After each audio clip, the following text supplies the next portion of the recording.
Boa tarde, Magangue. Voltamos para mais uma edição do nosso programa Ponto Jovem e hoje também vamos discutir aqui um tema muito interessante que vai dividir-se em três partes. Estamos a falar mesmo dos jovens, que será o nosso tema, mas vamos dividir estes mesmos jovens em questão da criatividade, em questão da própria produtividade destes jovens e ainda por cima com o papel da educação na vida destes mesmos jovens.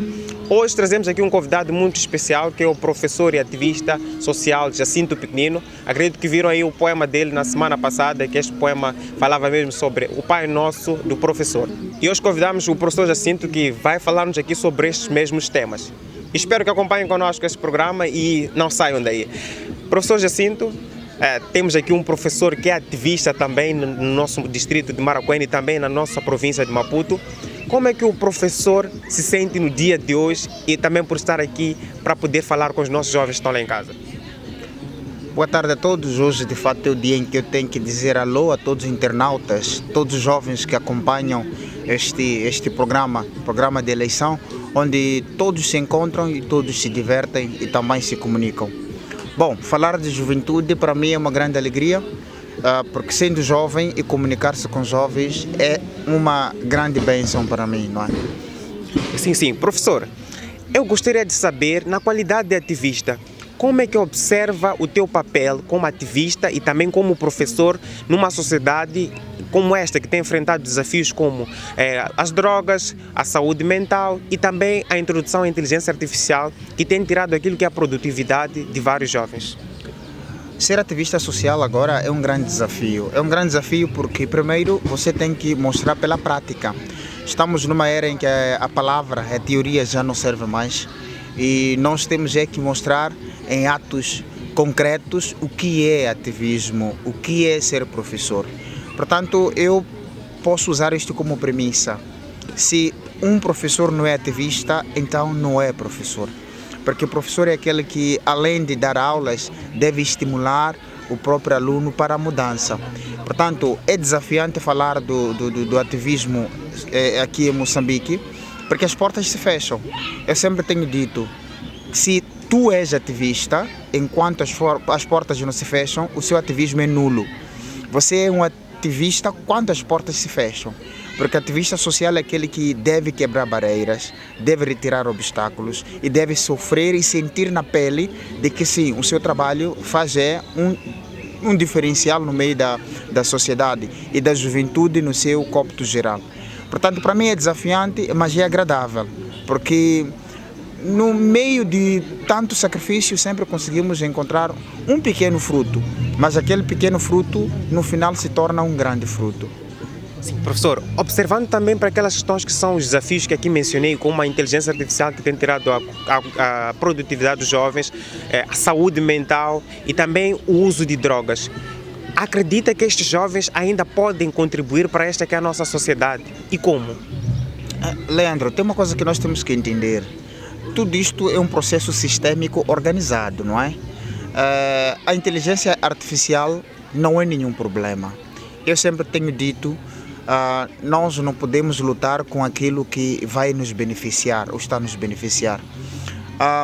De modo geral, você, Leandro, usa muito inteligência artificial, mas você não se perde na inteligência artificial. Mas é o sistema montado para entreter e mostrar aos jovens de que eles não têm a capacidade de cognição. Pelo contrário, não é?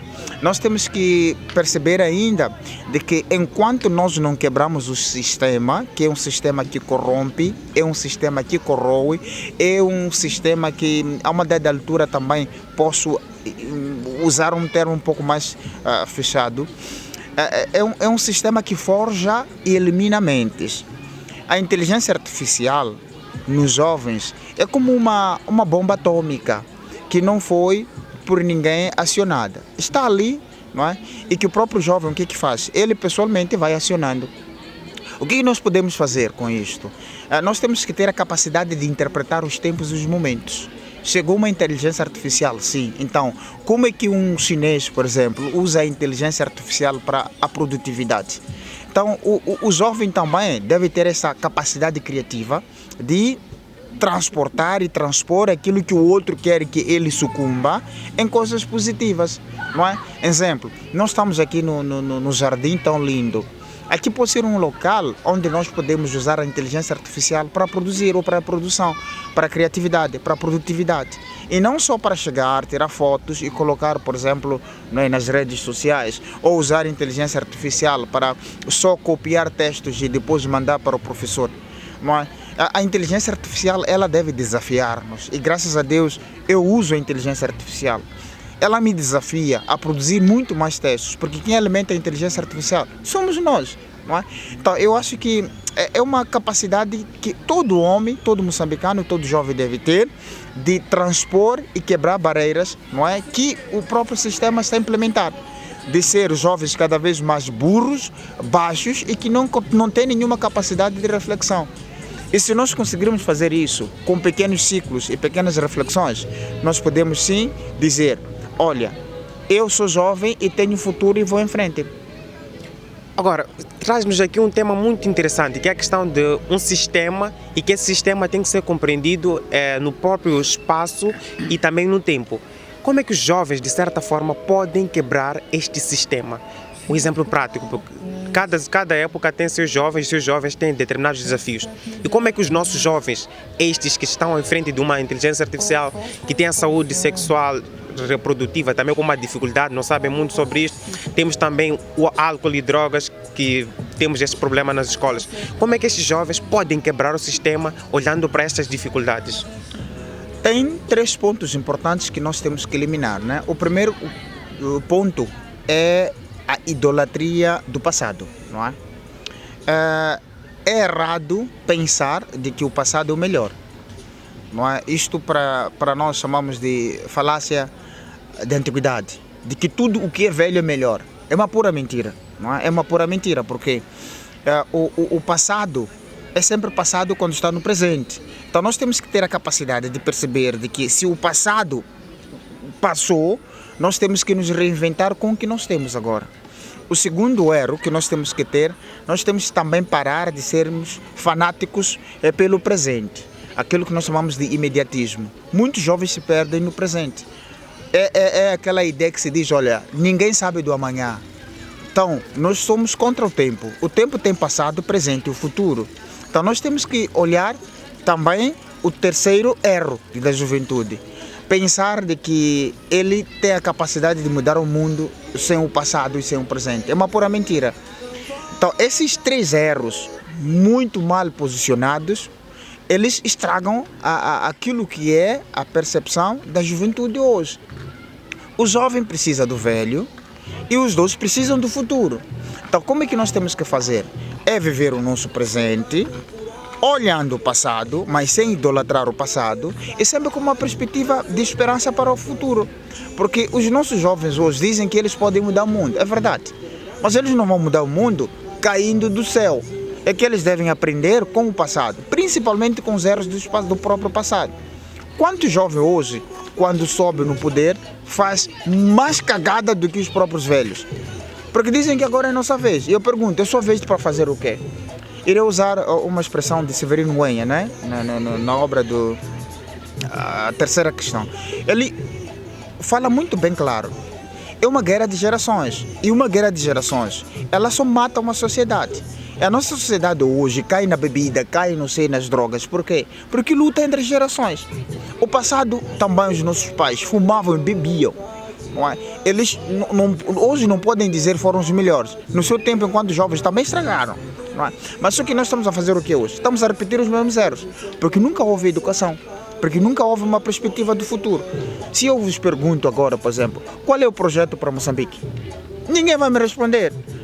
Se eu vou ao governante, qual é o projeto deste Moçambique? Ninguém vai me dizer, porque cada um se agarra onde está e diz, olha, agora é minha vez. É sua vez de fazer o quê? De estragar. É sua vez de fazer o quê? Só de colocar o ponto máximo para você tirar o pouco que o povo tem. E quando o povo reclama, você faz o quê? Você vai em frente, vai atrás com chicotes e balas, porque não pode. E todo mundo está numa situação de que, olha, salve quem puder. Eu vou para frente, você vai para trás. No final, a vida vai. Não é? Agora, são estes 3 erros, resumindo, que nós temos que mudar. o passado não pode lutar com o presente. O presente nunca pode lutar com o passado. E os dois nunca podem combater o futuro, porque nem sabem qual é o futuro. Então, enquanto sentarem na mesma mesa, voltarmos nós a redefinir os nossos próprios propósitos, da mesma forma que houve a Conferência de Berlim, que criou as linhas que hoje estamos aí a lutar, a nos guerrear. Mas nós também podemos fazer isso. Não sentar como eles sentaram numa mesa, criar a Conferência de Berlim. É dizer, olha, na verdade, qual é o Moçambique que eu preciso de um jovem, para o meu jovem? De fato, o meu jovem quer o espaço, sim, mas que tipo de espaço eu vou dar? E se eu dou esse espaço, este jovem é capaz de fazer? Se, além de você apontar o dedo, não, é porque ele é despreparado. Tá bom, mas quem não preparou? A culpa é de quem? Como diz Paulina Chiziane. A culpa é de quem não preparou, quem nunca deu espaço para tal. Mas também não é que, olha, agora é minha vez, vou ocupar o espaço. Tá bom, você vai ocupar para fazer o quê? Para cometer os mesmos erros ou ainda mais piores. Muito piores ali, assim que é, do que os outros. Então, a ideia é sentarmos e refletirmos. Ok, que tipo de jovem eu preciso? Se eu encontrar esse jovem, bom, mas agora não. Aqueles que pensam, fazem o quê? São atacados. Vocês os dois estão aqui, por exemplo, a fazer um lindo trabalho. Os outros que estão dentro do sistema, os veem como pessoas que não têm tempo, aliás, não têm tempo para produzir, só estão a fazer coisas que não têm nenhum sentido. Significa que o sistema corroe até a mente do próprio jovem, que ele já não é mais um jovem criativo, não tem nenhuma perspectiva de vida, se não beber, passear. Mas não porque querem, porque o sistema quer isso. E o professor veria aí o associativismo como uma saída para os jovens nesta altura? Eu hoje sou muito cético com o associativismo por uma simples razão. É perpetuar aquilo que é a saga do sistema. Peço desculpas, né? Não existe mais aquele associativismo que molda a criatividade, que molda, digamos, aquilo que é a capacidade intelectiva e crítica do próprio jovem. Ser associado hoje é seguir uma ideologia. Agora, se uma associação for séria, aí sim, não é? Mas existem associações muito sérias que promovem reflexões, promovem debates, mas no final vão para onde? Vão para o lixo, porque estão contra o sistema. E neste país, enquanto você for contra o sistema, você não anda. Então você vai se associar para quê? Para delinquir? Você vai se associar para destruir? Porque enquanto você critica uma palha sequer, você vai, desculpa a expressão, para o beleléu. Você vai para a esquerda. Você não é visto como aquele que quer construir, mas sim como aquele que quer destruir. Portanto, para mim, não se trata tanto de associativismo como tal. Se trata de uma construção de uma nova mente da juventude. Enquanto nós construímos uma nova mente da juventude, uma juventude que sabe dizer não quando é não, uma juventude que sabe dizer sim quando é sim, aí sim podemos pensar no associativismo. Mas hoje, uma sociedade onde a juventude é totalmente apática, não existe nenhum associativismo possível. E olhamos para aí para uma questão de jovens que, de certa forma, precisam de uma reconstrução. E como é que nós criaríamos a capacidade de criatividade nestes mesmos jovens, neste contexto? A partir da educação, não é? A educação é a base. Nós temos que... Eu sei que esta expressão que irei usar poderá me criar problemas, mas irei usar. Nós temos que resgatar a educação. A educação, ela, infelizmente, já está corrompida. O que é resgatar a educação? É que nós temos que buscar os valores que prezam a boa educação.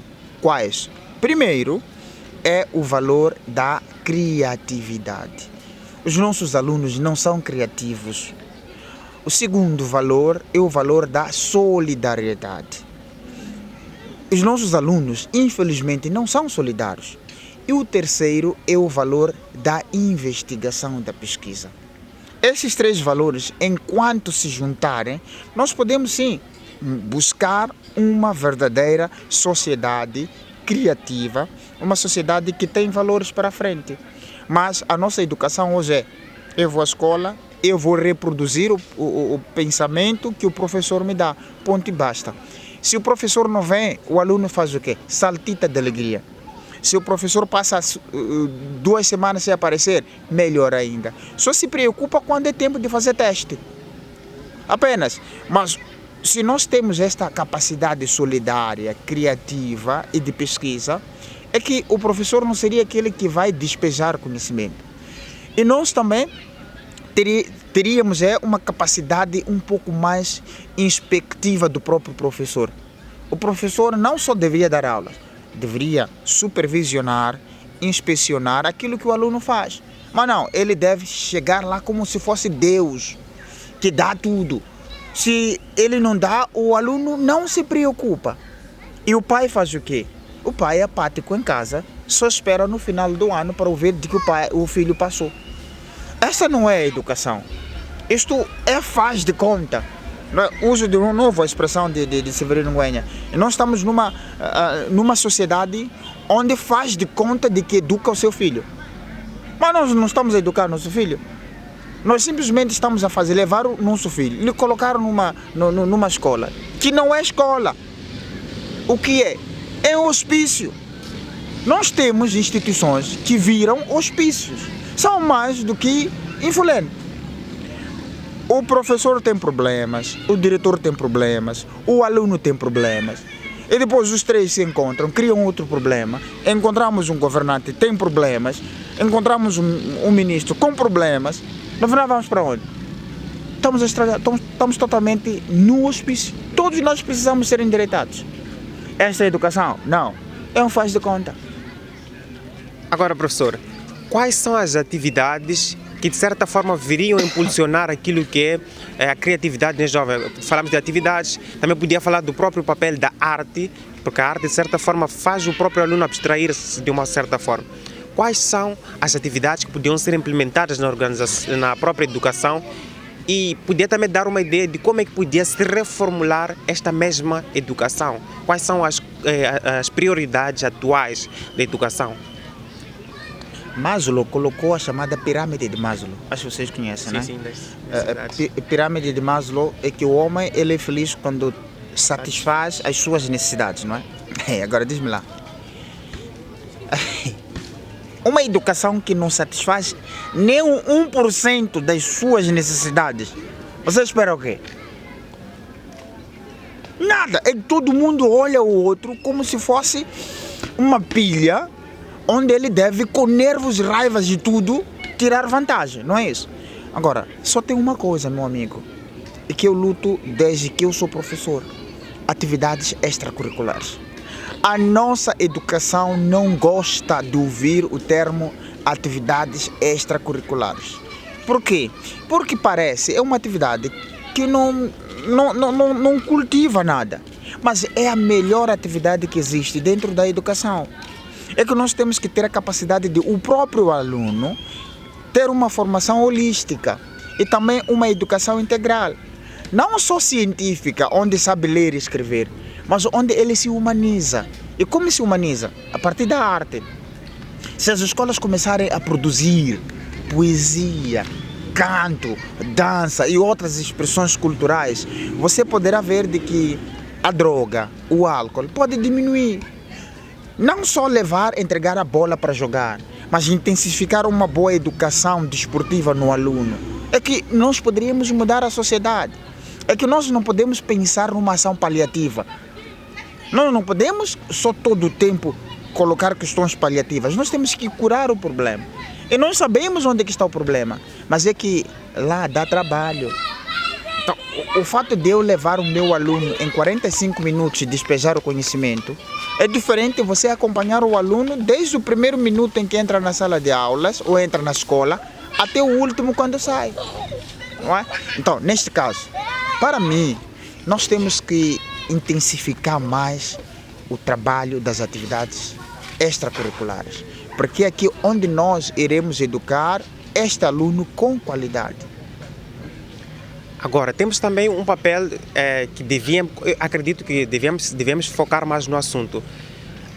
Como é que acha que a família, junto da escola, podia começar a fazer esta questão de apoiar estes mesmos jovens? Porque queremos saber qual é a relação que o professor espera que a família tenha com a escola para que isso possa começar a surtir efeitos. A primeira coisa que o pai deve saber é que a escola não educa. Esta é a tarefa do pai em casa. Não é? O pai deve entender de que nunca deve transferir as suas competências e os seus deveres ao professor. Não é? Eu quando chego ali, olha, você é meu pai, eu aceito, mas depois eu digo, olha, você tem um pai biológico, tem um pai em casa, eu sou teu professor. Sim, eu posso fazer de contas que sou seu pai, mas essa atividade não é minha. Tá? E o pai deve parar de olhar a escola como se fosse um asilo, onde ele vai deixar o seu filho até o final do dia porque em casa me incomoda. Não. É que na escola não é para deixar seu filho. Se o seu filho tem problemas, não lhe leva para a escola, ele leva para a esquadra. Mas o que fazem? Leva o professor, o aluno, que é o seu filho, para a escola. Depois dizem ao professor, eu tentei de tudo, eu não consigo educar este meu filho. Faça você a sua tarefa de educar. Eu, como não tenho papas na língua, digo, olha, essa tarefa não é minha. Eu quero o aluno educado para que eu lhe instrua. Não é? Mas, se nós queremos uma boa educação, sim, nós temos que partilhar tarefas. É que tem uma tarefa que é do pai, educar o filho. E o professor, ele deve completar a educação que começou em casa. Enquanto nós trabalharmos assim, em paridade, é que nós podemos se regular a nossa sociedade. Olha, por exemplo, só para terminar, olha, o professor diz o seguinte, não há corrupção, porque isso não é bom. E o pai em casa diz, olha, meu amigo, é bom viver em Nhonga, o cabrito come onde está amarrado. Fica um pouco complicado você ter que gerir essa situação. Não beba, meu filho, ou seja, não beba, meu aluno, que isso não fica bem. Depois te diz, meu pai todos os dias vem bêbado. É complicado. Agora, temos aí também uma parte muito interessante, que é a questão que o professor trouxe ainda no início da nossa conversa, falar de um ativista, é aquele que mesmo com as portas fechadas continua a fazer aquilo que é o seu trabalho. Mas agora temos um determinado professor que, de certa forma, acredito que tem perdido aquilo que é o seu crédito inicial. Acredito que tem questões políticas que têm feito que o professor perca essa sua valorização, e também tem questões pessoais, onde o próprio professor tira aqueles que são os seus próprios créditos. Como é que o professor acha que devia ser a postura destes professores mediante essas todas as dificuldades? Sabemos que tem várias coisas que têm afetado os professores, tanto em questões de o próprio ambiente de trabalho, as questões financeiras. Como é que o professor ainda deve manter a sua postura para que possamos concretizar este que é o nosso objetivo, de ter jovens criativos na nossa sociedade? Ok, eu vou usar uma imagem. No cajueiro, nem todo caju é bom. Mas nós, quando vamos no cajueiro, esperamos ter o caju. Não é assim? Sim. Ok. Então, qual é a postura? A postura que o professor deve ter, que eu acho que é das melhores, é aquela que eu disse. Ele deve ser testemunha. Ele deve transmitir o amor por aquilo que faz. O bom professor não é aquele que fala muito. É aquele que transmite a alegria a partir daquilo que vive. É um desafio? É. Eu conheço muito professor bom na palavra, na retórica, mas que no final reprova, porque na sua vida não há nada, mano. Não há nada. Então eu acho que nós temos que ter a capacidade de infectar, uso essa expressão, infectar os nossos alunos pelas nossas próprias ações, sermos testemunhas daquilo que nós fazemos. Este associativismo que você estava a falar deve ser um associativismo positivo.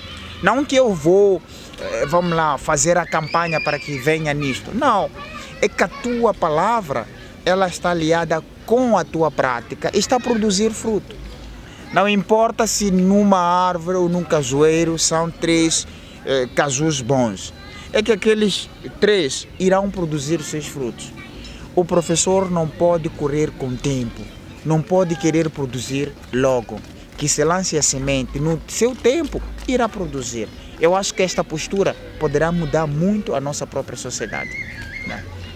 Então, professor, há também uma questão aqui para já fecharmos a nossa conversa, que é, percebe a questão da subida do número de explicadores atualmente, o que dita de certa forma que a capacidade dos mesmos estudantes tem baixado. Temos estes alunos que passam a ser dependentes de explicadores. Como é que caracteriza este mesmo fenômeno e o que acha que de que forma podemos chamar este mesmo fenômeno? Voltamos ainda na pirâmide de Maslow, não é? Os professores hoje têm sido apelidados por vários nomes, né? Por exemplo, são turbos, são nhonguistas, etc. Mas isto tem a ver com a desvalorização desta classe. O professor, ele estando na sala de aulas, já não está mais aí preocupado em dar estas mesmas aulas. Ele está preocupado em fazer o tempo e depois sair para completar ou buscar outras fontes de rendimento, não é? Então, isto tem a ver com o sistema, meu amigo. Não vou longe. Enquanto o sistema colocar o professor na periferia, é que nós sempre teremos centros de explicações que só estão a trazer problema. É muito bom, não é? Mas que estão aí a trazer um grande problema para a própria educação. Porque o professor na sala de aulas não está preocupado assim, a 100%. Mas não porque não quer dar aulas. É porque o próprio sistema não ajuda. O aluno já tem problemas, o professor já tem problemas, aquilo que eu vos falava. Não há ambiente para ele dar aulas. Então, o que se faz? Se criam outras fontes para que o próprio aluno se iluda que está a estudar. Temos que reorganizar a nossa casa. Sim, professor, em jeito de considerações finais, qual é a mensagem que deixa para todo aquele jovem que está lá em casa, para todo aquele professor, para todo aquele que também sonha ser professor, ativista social? O que é que nós devemos fazer a partir de agora para frente para que possamos concretizar aquele Moçambique que nós dizíamos que é a ideia de Moçambique e passamos a ter este Moçambique prático? Em breves linhas, eu diria, ser professor não é nenhuma profissão. Ser professor é uma missão. Ser professor é uma vocação. Não importam as vicissitudes que estejamos nós a passar. Não importam as palavras, aquelas carregadas que nós recebemos. Aqueles que esperam de que do professor se pode tirar milhões, é uma pura mentira. Do professor se tira apenas a verdade. Eu quero felicitar a todo professor para que continue com essa garra, esta nossa batalha. Um dia venceremos. O bom professor é como um bom mestre. Ele se alegra não quando ele sobressai, mas quando vê os outros a sobressaírem. No dia em que o seu discípulo for muito melhor do que o seu próprio mestre, então significa que a ação do professor foi melhor. Mas se no dia em que o mestre ainda continuar a brilhar, então o trabalho do professor não está a surtir efeito.